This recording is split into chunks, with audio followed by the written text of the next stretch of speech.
Hola amigos, una alegría volver a encontrarnos en este tiempo y les mando un cariñoso abrazo. Los hemos extrañado. Hoy quiero compartir con ustedes algo que ha inquietado mucho mi corazón porque he estado escuchando preguntas en pláticas que hemos tenido, conversaciones por teléfono, por WhatsApp, preguntas que me han hecho por internet y le voy a decir casi la mayor parte de todas van dirigidas a los últimos tiempos. Y la gente quiere saber, aunque yo ya he hablado anteriormente sobre el tema, quiere saber sobre las últimas cosas, sobre los últimos tiempos, quiere saber sobre la venida de Jesucristo. Y algunos más me han preguntado sobre el libro de Apocalipsis, que es un libro que les da mucho miedo, mucho temor, pero no sé, yo siempre que me he puesto a leer el libro de Apocalipsis, me llena el corazón. Yo encuentro en el libro de Apocalipsis cuando lo estoy leyendo, y eso tiene mucho que ver con la actitud que tú estás leyendo la Biblia, pero sobre todo si tú lo haces de la mano del Espíritu Santo, porque este libro se abre completamente cuando vamos de la mano del Espíritu Santo en una manera tan rica, tan maravillosa. Y yo me acuerdo que en una serie de estudios que yo di hace aproximadamente unos 20 años, me propuse estar hablando sobre el libro de Apocalipsis. ¿Y sabe qué tema hablé yo? Puro evangelismo. Y en ese tiempo, hace como 20 años, yo recuerdo que mucha gente venía, y nueva gente que estaba escuchando por primera vez enseñanzas de la Biblia, y fue una experiencia muy bonita porque encontré definitivamente que lo que estaba haciendo el apóstol San Juan cuando él escribió el libro de Apocalipsis, él estaba exiliado, había persecución, habían matado prácticamente ya todos los apóstoles. Él era el último que quedaba, ya era un hombre de edad y lo habían exiliado en la isla de Patmos. Entonces cuando él empieza a escribir el libro de Apocalipsis es para consolar a aquellos hermanos cristianos que estaban sufriendo persecución, que estaban sufriendo muerte, que estaban sufriendo amenaza del gobierno romano. Era una situación difícil. Entonces él tomó y escribió el libro de Apocalipsis para animar a la gente. No es un libro de temor. Es cierto que tiene muchas figuras y mucho lenguaje que le llaman apocalíptico, a base de, pues sí, figuras, imágenes proféticas, pero lo que él buscaba era simple y sencillamente decirles en ese mensaje: miren, este gobierno no va a triunfar. Haga de cuenta cuando usted está leyendo una novela muy interesante, la está ahí leyendo y de repente pues está muy interesante, pero usted ya no se aguanta las ganas de saber en qué termina, si lo matan, no lo matan, si vive, si le gana, y usted se va al último capítulo y dice: a ver, ya de una vez. Así sucede con el libro de Apocalipsis. Cuando nos vamos al libro de Apocalipsis, les dice Juan: miren, todo esto va a pasar y al final vamos a ser vencedores. Al final vamos a estar con nuestro amado. Al final de esta historia, cierto es que el libro de Apocalipsis comienza hablando de las trompetas, de las copas, de los sellos, y todo esto son precisamente plagas, juicios de parte de Dios que se dan en la naturaleza. Y es muy interesante estudiar todo eso. Pero al final de la historia, el propósito precisamente que nos lleva el apóstol Juan es que ganamos, que hay bendición, que estamos con nuestro amado. Y el libro de Apocalipsis es un libro que te deja un sabor muy rico. ¿Por qué? Porque te anima a saber. Es como si yo voy a ir a una pelea o una carrera y al final dice: bueno, mira, ya te estoy diciendo qué va a pasar, al final vas a ganar. Te van a dar la copa y te van a levantar la mano de que ganaste esa pelea. Y uno dice: pues ya lo que pasa en la vida no me preocupa porque yo sé que al final soy más que vencedor. Y es el libro de Apocalipsis. Pero lo que yo te quiero hablar ahora, porque el tema que estamos viendo es advertencias de la Biblia para este tiempo. ¿Qué nos advierte la Biblia? Hay un libro, precisamente antes de entrar al libro de Apocalipsis, muy interesante. Es el libro que escribió el libro de Judas. Judas, apóstol. Alguien dirá, ay, ¿a poco hay en la Biblia un apóstol que se llamaba Judas? No me estoy refiriendo a Judas, el que entregó a Jesús. Judas, este libro se escribió aproximadamente por el año 80. Es decir, se escribió un poquito antes del libro de Apocalipsis. Está puesto antes de entrar al libro de Apocalipsis. Yo creo que Dios nos dio para que lo pusieran ahí, porque este libro fue escrito como una advertencia contra ciertas prácticas que tenían los cristianos. Y fue escrito en un momento también de dificultad, de persecución, de engaño, porque se habían convertido muchos cristianos. Ya había muchos cristianos en aquel entonces. Y cuando empieza a haber muchos, ya como que tenemos que discernir un poquito más qué profeta es verdadero, qué profeta es falso, qué pastor está buscando enriquecerse y solamente piensa en el dinero, o qué pastor verdaderamente está cuidando el rebaño de Dios, qué hermanos son cristianos y qué hermanos vienen y están tratando de engañar y sacar provecho. Quizás vienen algunos más a enamorar a las chicas de la iglesia, o muchachas mañosas o perversas que vienen a hacer que pues aquella gente, buenos muchachos, los engañan, los seducen, y son novatones, son criados en un ambiente muy sano y llega esa gente perversa, y hemos tenido esa situación. Este libro de San Judas Apóstol es una epístola universal. Está pegadito al libro de Judas y precisamente lleva el título de advertencias. ¿Y qué tenemos que saber hoy en este día? Pues esas advertencias que tiene que saber el pueblo de Dios, porque fue escrito para los cristianos. Fíjate, los primeros versículos hace una descripción, dice, de los juicios de Dios pronunciados en el pasado. ¿Contra qué? Contra las malas personas. Nos va llevando en una historia de cómo hay tanta perversión, y el Señor Jesucristo precisamente ya nos advertía, ya nos decía en Mateo 24, en los primeros versículos, ahí por el versículo 26, nos está hablando de algo que nosotros tenemos que saber, que son cosas que, pues vamos a decir, advertencias cuando estamos viviendo ya en los últimos tiempos. Y más ahora que le voy a decir que hay tantas cosas que se ven en la televisión, en el cine, todo lo que es del internet. Hay tanto ataque a la familia, tanto ataque en la sociedad, pero la Biblia ya nos advertía que en los postreros tiempos iba a levantar todo este tipo de individuos, y es lo que está tratando aquí el libro de Judas. Judas está muy ligado, le voy a decir, Judas está muy ligado a la primera carta de Pedro, el capítulo 2. Déjeme ir un poquito a la carta de Pedro. En la primera carta de Pedro, en el capítulo 2, como que algunos dicen, ¿qué se escribió primero? ¿La primera carta de Pedro o el libro del apóstol Judas? Algunos piensan que la que se escribió primero fue la primera carta de Pedro.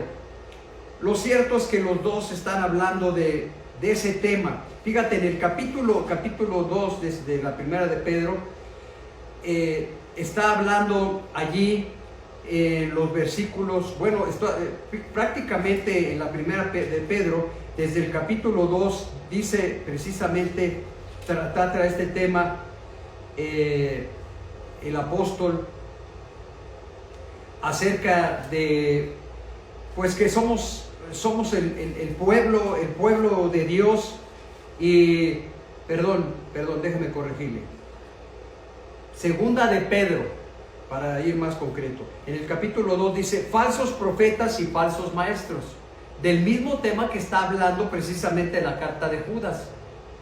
Y está hablando ahí, pero a mí lo que me gusta de estas cartas es que en medio de tanta negatividad, de tanta aseveración, de que en los últimos tiempos, porque yo he oído tantos sermones, algunos muy proféticos, otros quizás no son proféticos, pero sí muy religiosos. y la verdad que a veces, como en la antigüedad, yo me acuerdo cuando íbamos a la iglesia, cuando los pastores nos daban duro y nos regañaban y nos decían, se van a condenar y son malos y las cosas se van a poner mal. La gente decía, qué buen predicador es el pastor, porque salíamos todos ahí aporreados. Pero yo no creo que la voz de mi papá, de mi padre, de Dios, del Espíritu Santo, sea todo el tiempo. Mi relación con mi papá fue una cosa muy, muy hermosa. Yo recuerdo que una sola vez mi papá, que también era pastor, una sola vez yo recuerdo que se quitó el cinturón y habíamos roto un cristal bien grande de la abuelita. Y como yo era el mayor, dijo, ¿quién hizo esto? Oh, pues él. Y como yo era el mayor, que debería haber cuidado, y me dio unos. Yo creo que me dio como 3. De ahí en fuera, yo tengo recuerdos de mi papá, que sí me regañaba, sí me decía cosas, pero era un hombre muy buena gente. No necesitaba más allá de echarme una mirada o a subir un poco la voz y yo decía, ahí muere. Yo entendí. Mi mamá no, mi mamá sí era de la chancla, de que si traía la cuchara nos daba, pero nuestra relación con Dios, cuando estamos hablando advertencia bíblica para este tiempo, Dios no va a usar la chancla o el palo para hablarnos. Aunque están hablando de cosas que nos advierten, lo hacen, ¿saben? Con ese amor. Y cuando alguien te está hablando con amor, yo veo que, yo entiendo más, yo en lo personal. Yo no necesito que alguien me diga malas palabras en mi trabajo. Oye, tú, tal por cual, con un idioma, un vocabulario vulgar, con basura. Yo, gracias a Dios, en mi casa nadie me trató de esa manera. Yo aprendí muchas malas palabras cuando pues entré a la secundaria, me hice mal hablado, pero después ya conocí al Señor y dejé ese vocabulario de pura basura. Yo no condeno a la gente que lo hace, no estoy juzgando a nadie, pero yo aprendí que pues es mejor tener una boca, una lengua más sana.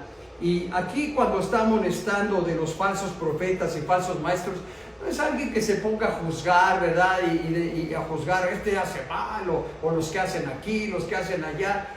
Cuando alguien yo oigo hablar así en ese sentido, como que algo, no sé, me irrita, porque yo no recibí ese trato, no estoy acostumbrado a que alguien me esté juzgando.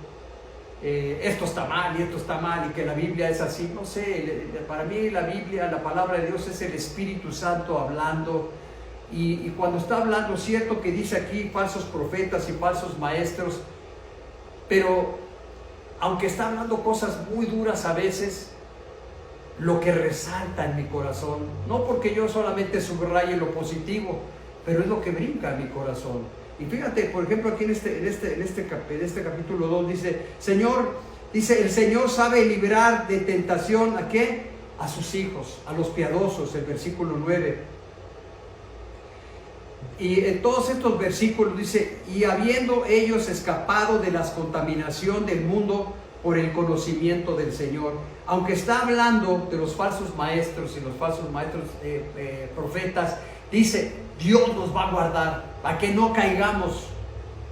Y luego, cuando habla de la venida del Señor en el capítulo 3, dice en el versículo 13, pero nosotros esperamos, según sus promesas, cielo nuevo y tierra nueva, en los cuales mora la justicia. Y claramente está hablando de cosas, dice, procurad con diligencia ser hallados por Él sin mancha, irreprensibles y en paz. A mí esto me llena. Es cierto que dice, amados, esta es la segunda carta que os escribo, y en ambas despierto con exhortación vuestro limpio entendimiento, para que tengáis memoria de las palabras que antes han sido dichas por los santos profetas, y del mandamiento del Señor y Salvador dada por vuestros apóstoles. Y luego dice, sabiendo primero esto, que en los postreros días vendrán burladores, andando según sus propias concupiscencias, y diciendo, ¿dónde está la promesa de su advenimiento? Está hablando de una serie de hombres que se van a levantar perversos, pero yo no voy a enfatizar eso. Yo voy a enfatizar que entre más grande sea el reto, Dios me va a dar más unción para que yo les predique a ellos. Entre más difícil se ponga la situación, cuando Dios llamaba a un profeta y le decía, bueno, aquellos no te van a oír, aquellos van a ser duros, pero yo voy a poner tu frente como un pedernal y voy a encender tu lengua con fuego. Dios me va a dar más poder para alcanzarlos, porque la compasión de Dios es infinita. Porque luego cuando venga el fuego de Dios y la justicia de Dios, ya no habrá palabras. Pero ahorita es tiempo de la palabra. Y más en el tiempo antes de la venida de Él, le voy a decir que va a haber más oportunidad. La gente está hablando, no, se va a acabar todo. Mira, ya la gente ni se va a convertir, la gente se va a volver cada día más mala, se va a todas estas cosas que están viniendo de perversión, de asesinato de los niños, de las perversiones que hay en cuanto a la identidad del género humano, que los hombres ya están legislando el hacer cosas que la verdad son vergonzosas, como el hecho de que un hombre ya viejo se enamora de alguien más jovencito, como que son situaciones, y déjelo de eso, lo están llevando a otro nivel, que no tiene caso hablar de esas personas, ni es mi fin estar juzgando a ellos. Son adultos. Yo creo que simple y sencillamente, si escogen ese camino, pues las consecuencias las van a vivir, como cuando pasó en San Francisco. San Francisco se llenó de puros jóvenes que dijeron, ya nadie nos detiene, vamos a vivir la vida que queremos. Y toda esa generación duró poco tiempo. Hubo tal perversión, tal drogadicción y tanto cambio y falta de identidad, que solitos, hagan de cuenta que, como pasó con Jim Jones, aquel profeta falso, se fue a las Guyanas, se llevó ahí cerca de 1000 gentes, ¿y qué pasó? Salieron allá, y como cuando lamentablemente hay cosas que están mal, pues solitos allá se envenenaron todos. Así sucedió en San Francisco, así va a suceder en este tiempo. Va a venir juicio, va a venir destrucción sobre estas cosas, porque Dios no las aprueba. Dios no las aprueba. Y yo veo que es lo que está viniendo aquí. ¿Qué nos espera en los postreros tiempos? Este libro del apóstol Judas solamente tiene 25 versículos. La primera parte habla de la maldad del mundo y el engaño. ¿Va a prosperar? ¿Van a haber cosas peores? Sí, yo no lo niego. Pero yo no creo que nuestra actitud sea, bueno, pues ya vamos a dejar de predicar el evangelio, vamos a volvernos como los ascetas, vamos a ir a la montaña, o ya nada, vamos a poner ahí 2 diáconos y que estén vigilando a ver quién entra a la iglesia. Yo no veo eso, que andemos con temor. Le voy a decir que todo lo que proviene de temor, pues no es de Dios, pero todo aquello que proviene, ¿de qué es lo que está generando tu actitud? ¿El temor o la fe? Dios genera en nosotros fe, porque el cristianismo, ¿qué es otra cosa? No es otra cosa más que 2 cosas el cristianismo. ¿Cuál? Pues sí, es imposible agradar a Dios si no hay fe, y lo otro es el amor. Eso es ser cristiano, vivir agradando a Dios, creyendo a Dios, y el otro, bendecir a nuestro prójimo. Pero si esas cosas se acaban, pues no hay cristianismo. Y si predicamos eso, pues estamos acabando con lo que nos encomendaron de hablar el evangelio. ¿Qué nos espera en los postreros tiempos? Gente mala, pero también la compensación de Dios para seguir siendo sal y luz de la tierra. Tercer cosa, vemos nosotros que la maldad del mundo va a progresar. Y ya les hablé de esto, y quiero hablar, para terminar, de este punto, porque sí quiero dedicarle un poquito más de tiempo, porque es lo que más me interesa, que viene en esta carta. Usted la puede leer, se la lee, yo creo que, no sé, 10 minutos lee la carta de San Judas, que es precisamente una advertencia a nosotros los cristianos de que enderecemos nuestros pasos, que nos volvamos a Dios, y nos habla y nos dice, pero con ese amor que el Espíritu Santo pone en nuestro corazón, para que verdaderamente, aunque Dios al que ama, pues disciplina y castiga. Algunos necesitan del látigo, del garrotazo. Yo no. yo no fui criado así. A mí, si alguien me levanta mucho la voz, yo entiendo mejor si alguien me dice, la estás regando, componte o te vas. Y al buen entendedor, pocas palabras. En cuarto lugar, y este es el punto que yo quiero tratar, ¿qué espera Dios de su iglesia? En este tiempo de epidemia que estamos viviendo, en este tiempo de desconfinamiento, que estamos encerrados en las casas, que no vamos al trabajo. ¿Por qué? Porque pues no hay oportunidad de ir a chambear, hay presión económica. ¿Qué espera Dios? ¿Cómo podemos aplicar este libro de San Judas que nos da advertencias?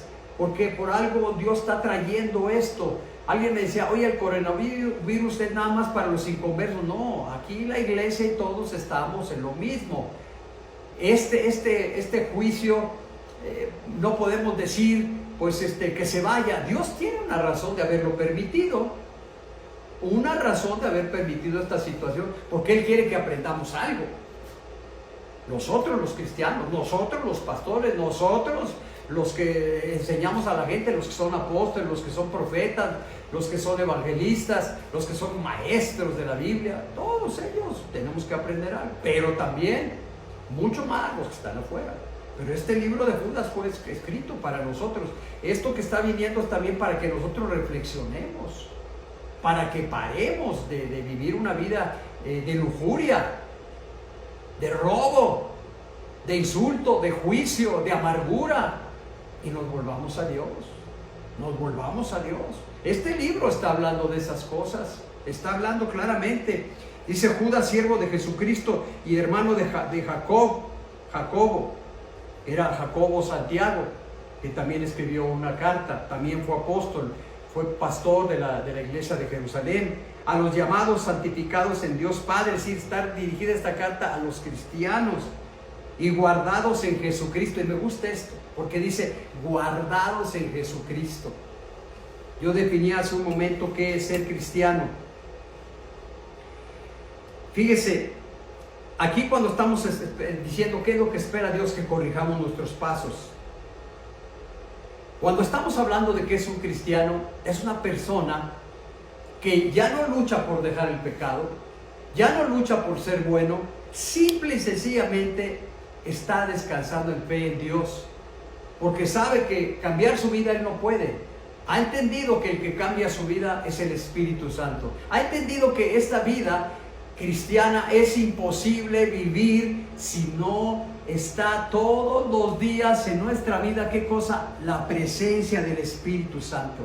La mayor parte de la gente, cuando nos allegamos a la palabra de Dios, que es lo que provoca la fe en nosotros, el oír de Dios a través del Espíritu y la palabra, muchas iglesias no pueden vivir en victoria en estos tiempos de dificultad. ¿Sabe por qué? Porque no viven una fe que se demuestra. La fe verdadera es algo que se demuestra, es práctica, fe práctica que se demuestra. Y la mayor parte de la gente dice yo creo, pero le dice a ver, ora por este enfermo, dice no, y como no se anima a orar, dice no, y si no se muere, no, pues que Dios lo sane, y como no quiere, o que fíjate que aquí hay un demonio, mejor hago una teología donde ya no hay demonios, mejor hago una teología donde ya no hay profecía. ¿Por qué? Porque eso yo no lo puedo vivir, porque yo no lo entiendo. Yo no entiendo la profecía, yo no entiendo que Dios pueda bendecirme económicamente. Entonces voy a hablar que esos son de la doctrina de la prosperidad, y aquellos son de los falsos profetas, y esos son de los que son como brujos porque andan sanando a la gente, y entonces en la iglesia ya no hay milagros, ya no hay mover del Espíritu. Dice, mira que él habla en lenguas. No, las lenguas ya cesaron, porque están quitando el Espíritu Santo, cuando la Escritura dice, en los últimos tiempos yo derramaré de mi Espíritu, dice la palabra de Dios. Yo derramaré de mi Espíritu sobre toda carne, y vuestros hijos que profetizarán y tendrán sueños y tendrán visiones. Y nos dio los dones del Espíritu, y nos dio precisamente el fruto del Espíritu. No es el fruto mío porque yo oro mucho, porque conozco mucho de la Biblia, porque tengo muchos años de pastor, porque soy maestro de la Biblia. No es por eso, es porque simple y sencillamente tengo un compañerismo con el Espíritu Santo. Y cuando estamos viendo advertencia bíblica para este tiempo, nos está diciendo Dios, vuélvete al amado, vuélvete al Espíritu de Dios. No se trata de un montón de amonestaciones, de asustar a la gente en este tiempo. Es un momento de decirle, mira, llénate del Espíritu. ¿Cómo echas tú las tinieblas de un lugar? ¿Cómo se va a la oscuridad de un lugar? Pues simple y sencillamente te voy a decir qué manera. Cuando viene la luz. Cuando viene la luz, muchos cristianos no saben demostrar el cristianismo, pero dice, estas señales seguirán a los que creen. En mi nombre echarán fuera demonios, comerán cosa mortífera y no les hará daño. Es lo que dice la Escritura. Alguien me decía, pero hay un versículo, pastor, hay un versículo muy claro en la Escritura que habla precisamente en Lucas 18:8, que cuando Cristo venga ya no va a encontrar fe. Le dije, momento, no estés checando las Escrituras. Está hablando allí de perseverar en la oración, la estás arrancando del contexto. Está hablando el Señor Jesucristo de perseverar en la oración, de la perseverancia, de una fe que persevera. Y eso que tú estás diciendo no es una afirmación que el Señor Jesucristo dijo, y en los posteriores tiempos no encontrará fe y ya no habrá casi cristianos. Eso no es cierto. El Señor hizo una pregunta. Y cuando venga el Señor, ¿encontrará fe? No es una aseveración, no es algo que le esté diciendo que va a pasar, que está profetizando, está haciendo una pregunta. Y yo creo que la deja así al aire, tú contéstala. Si tú dices que no va a haber, pues no, ese es tu punto de vista. Pero si en los posteriores tiempos el Señor va a derramar de su Espíritu, pues ¿qué es lo que esperamos? Esperamos un cristianismo práctico que se demuestre, que se vea. Por eso Pablo decía, yo no quise que el cristianismo estuviera fundamentado en qué cosa, en el conocimiento humano, en los argumentos, en la sabiduría humana, sino que en la demostración del poder de Dios, de una vida llena del Espíritu. Alguien decía, bueno, pero es que si la vida cristiana, ¿en qué va a estar fundamentada? Les voy a decir, en el poder del Espíritu Santo. En el poder, no mío, no en las maravillas que pueda hacer un hombre, sino en el poder discernir dónde está el Espíritu, y en la palabra de Dios. Nuestra fe está fundamentada en ¿qué? En la palabra de Dios, pero con el Espíritu Santo. No lo quiten, porque esto es lo que nos está hablando aquí Judas. ¿Qué espera Dios en los últimos tiempos? Que seamos llenos del Espíritu Santo, que vivamos la plenitud del Espíritu Santo como en la iglesia primitiva. En el verso 3 dice, amados, por la gran solicitud que tenía de escribiros acerca de nuestras comuniones y común salvación, me ha sido necesario escribiros exhortaos, que contendáis ardientemente por la fe que ha sido una vez dada a los santos. Así como eran en el libro de los Hechos, así tenemos que vivir, hermanos. Así es como debe ser la iglesia. No hay otra cosa que podamos ver aquí. Si Dios está en usted, se va a romper la opresión. Y si, ¿qué espera Dios? en este tiempo? ¿Cómo espera Dios que vivamos? ¿Qué espera Dios de su iglesia en este tiempo? Pues Dios está esperando que nosotros en este tiempo vivamos llenos del Espíritu. No me tome mal esto que le voy a decir, pero Dios está esperando en este tiempo que vivamos como Cristo. Ya no vivo yo, más vive Cristo en mí. Y Cristo no vivía en aflicción, en preocupación, qué voy a comer, qué voy a trabajar, lleno de amargura, lleno de temores de que se va a acabar el dinero, de que los hijos se van a enfermar. No.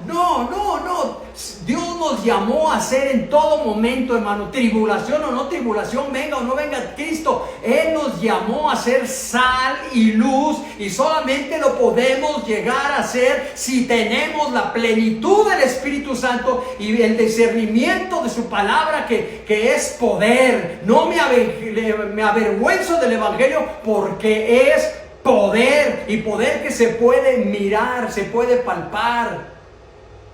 Por eso el conocimiento envanece, pero el amor edifica. La palabra de Dios dice que en el postrer tiempo tenemos que resistir al hombre que es de pecado. Sí, va a venir el hombre de pecado, va a venir la maldad. Cuando yo leo otras versiones dice, va a venir rebelión. ¿Qué quiere decir apostasía? Un montón de rebeldes, pero me voy a asustar y decir, no, ya, ¿sabes qué? Todos van a ser rebeldes y la iglesia va a sufrir persecución. Ya no hay que, si alguien te hace algo, pues no, ya no vamos a hacer nada. Entonces, ¿dónde está la función de que somos sal y luz de la tierra, mis hermanos? ¿Dónde está? ¿Dónde está? Entre más tinieblas somos más luz, más luz, más luz. Por eso dice la palabra de Dios en ese versículo que yo te estaba hablando de hace un momento, ese versículo de Lucas 18:8, claramente, ¿qué dice? ¿Qué dice? En ese capítulo dice, y antes de la venida será predicado este evangelio por todo el mundo. Se va a predicar sin poder, porque creyendo que ya no se van a convertir. Ahora un evangelio diluido, no creyendo que va a suceder cosas. No, pues ya no te vas a convertir. No, vamos a predicar un evangelio y vamos a creer que la gente se va a convertir. Yo creo que Jesucristo es mayor. Yo creo que la luz hace que las tinieblas se vayan, hermano. Ese es el evangelio. Ese es lo que vamos a ver en los últimos tiempos. A la iglesia resplandeciente. Porque las puertas del infierno no prevalecerán contra la iglesia. Vamos a ser testigos, como dice en el libro de Apocalipsis. Me gusta lo que dice ahí cuando habla del testigo. Ser testigos de Cristo. Dios espera una iglesia poderosa. Vamos a hacer una iglesia que solamente está de espectador a ver qué pasa, que se destruye. Dios no nos llamó a eso, a ser nomás espectador, es decir, pues a ver cómo les va a estos, como quien se pone a ver una película. No. Ser una iglesia carnal donde dejamos que la maldad entre y que la religión nos censure todo, porque ahora ya nos da miedo hacer las cosas. No, porque ya no, si levantas la mano ya lo van a ver como religioso. Cuando yo estaba recién convertido decía que si levantar las manos era pecado. Que si yo movía un poquito las piernas era pecado.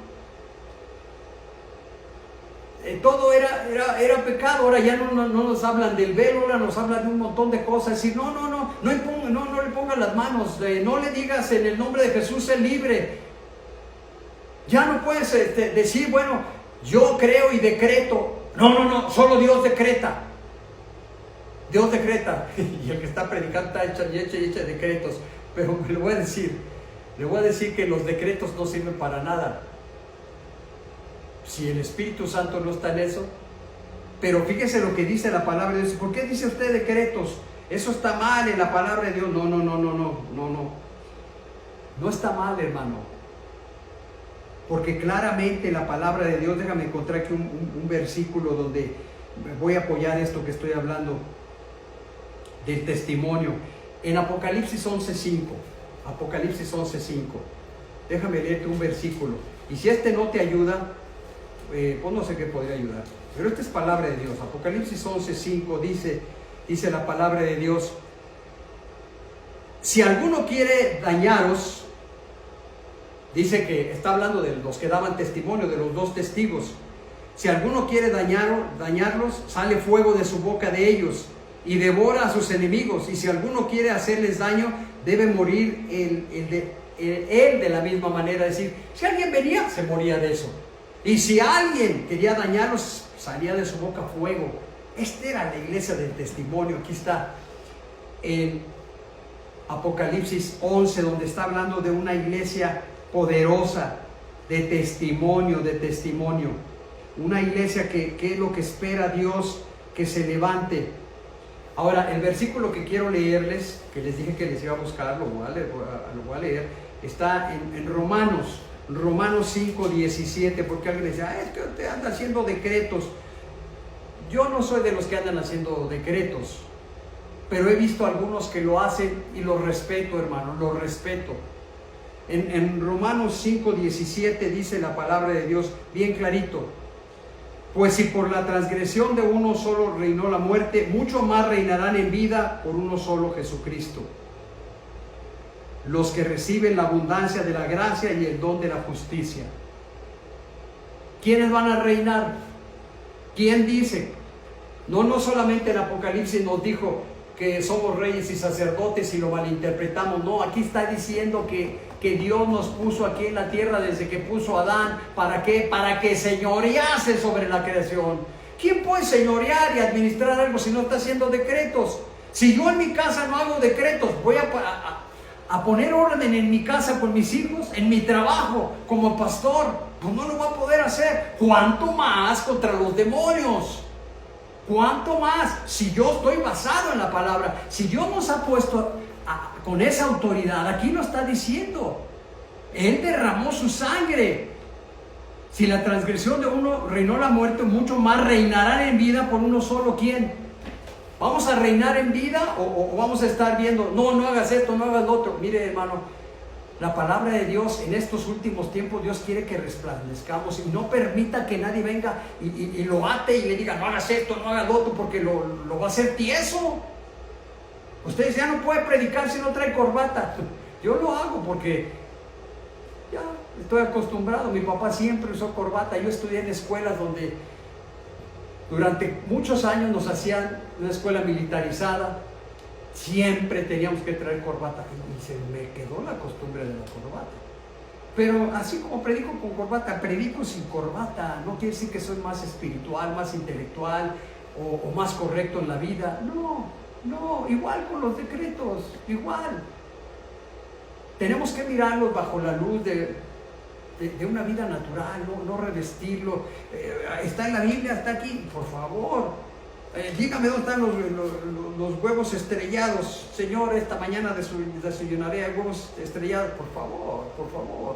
Dios no nos puso ese tipo de ataduras. Déjeme decirle estas cosas sencillas. Que Dios quiere. ¿Qué espera de su iglesia? Que caminemos por fe. Que resistamos la maldad y el pecado. ¿Cómo? Llenos del Espíritu Santo. Por una vida de fe, no en nuestras propias fuerzas, y que seamos testimonio, una iglesia que no sea expectante ni carnal, pero sí que sea una iglesia profética. Fíjate los versículos aquí de lo que estamos leyendo de este libro de Judas. Claramente está hablando, puedo leer varios versículos donde está hablando precisamente de todo esto, lo que Dios está esperando. No los voy a leer porque ya quiero cerrar ahorita. En tiempos difíciles, Dios espera, hermano, que resplandezcamos, que demos testimonio. Van a venir tiempos difíciles. Quiero cerrar con el libro de Apocalipsis, esta primera parte, porque voy a predicar dos partes. Esto es ahorita en este tiempo, pero viene la segunda parte de advertencias bíblicas para este tiempo. Y ahí yo les voy a explicar algunas otras cosas. ¿Qué hará Dios? ¿Qué está haciendo Dios para que nosotros seamos luz en este tiempo y seamos sal de la tierra? Porque eso es lo que Dios espera en los últimos tiempos. Antes de su segunda venida, Él quiere verlos prendiditos, no apagados, no atados. no llenos de temor, no llenos de prohibiciones y juicios, sino desatados con la palabra de Dios, claro, en orden, siendo bíblicos, sí en el Espíritu, pero llenos de Dios. Dice precisamente Apocalipsis 11:5, con el que quiero cerrar esta primera parte del estudio. Apocalipsis 11:5 dice la palabra de Dios. Apocalipsis 11, versículo 5. Si alguno quiere dañarlos, sale fuego de su boca, de ellos, y devora a sus enemigos. Y si alguno quiere hacerles daños, debe morir de la misma manera. En Apocalipsis 11, del 1 al 14, habla de los testigos, de dos testigos. Y algunos dicen, es que no podemos interpretar ese versículo, es un versículo muy difícil de interpretar. No lo ubicamos, como que abre un paréntesis y otros dicen, es el resumen de todo lo que viene. Es un versículo que está hablando de dos testigos. ¿Y quiénes son? Porque uno es de los testigos, está hablando que de dos figuras. Una dice, estos testigos son los dos olivos y los dos candeleros que están en pie delante de Dios. Eran olivos y candeleros. Y es lo que Dios quiere, hermano. ¿Qué espera Dios? Que seamos olivo, que fluyamos en el aceite de Dios. Y que seamos también, dice la palabra de Dios, que seamos candeleros, que seamos luz, hermano, que seamos luz. Me da un gusto haber compartido con ustedes y los veo en la segunda parte, en la parte 2. Un abrazo y mi cariño para todos ustedes. Les amo en Cristo.